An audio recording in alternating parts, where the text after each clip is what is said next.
যে শ্যামাপ্রসাদ মুখোপাধ্যায়ের স্মরণে আজকে রক্তদান শিবির হচ্ছে, সেই শ্যামাপ্রসাদ মুখোপাধ্যায়ের মূর্তি কলকাতায় গতকাল রাতে ভাঙা হয়েছে।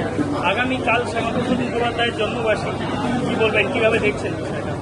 দেখুন, বেশ কিছু মানুষজন তো এখনো রয়েছে যারা গিয়ে শ্যামাপ্রসাদ মুখোপাধ্যায় সম্পর্কে বাঙালিদের কাছে একটা নেতিবাচক দৃষ্টিভঙ্গি তুলে ধরতে চায়। বেশ কিছু মানুষজন এখনো আছে যারা ভারতীয় জনতা পার্টির এই প্রগতিশীল রাজনীতিকে মেনে নিতে পারছে না।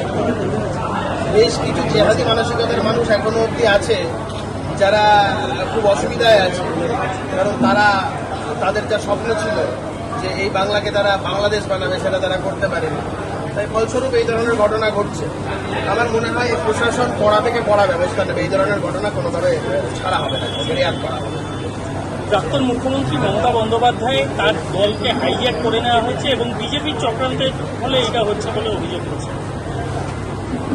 খারাপ লাগছে, করুণা হচ্ছে, ওনাকে দেখে বাইরে কিছু করুণা হচ্ছে। কেন? যিনি বারংবার বলতেন যে যখন ক্ষমতায় ছিলেন তাদের নাকি এত নেতা তৈরি আছে, পৃথিবী শেষ হয়ে যাবে তৃণমূল কংগ্রেসের নেতা শেষ হবে না, সমুদ্রের জল শুকিয়ে যাবে তাও তৃণমূলের নেতা শেষ হবে না। 1.5 মাস 2 মাস মাত্র হয়েছে, তাতেই দেখুন কি অবস্থা।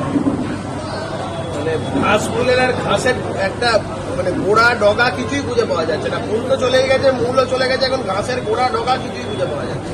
আজকের এই প্রোগ্রাম নিয়ে কি বলবেন? এটা মহতি উদ্যোগ। ব্লাড ডোনেশন নিয়ে সবসময় আমি খুব এনকারেজ করি। ব্লাড ডোনেশন, বৃক্ষরোপণ, এগুলো বারংবার ধরে বলি, কারণ এগুলো মানুষজনের সাথে ডাইরেক্টলি লিঙ্ক বিষয়।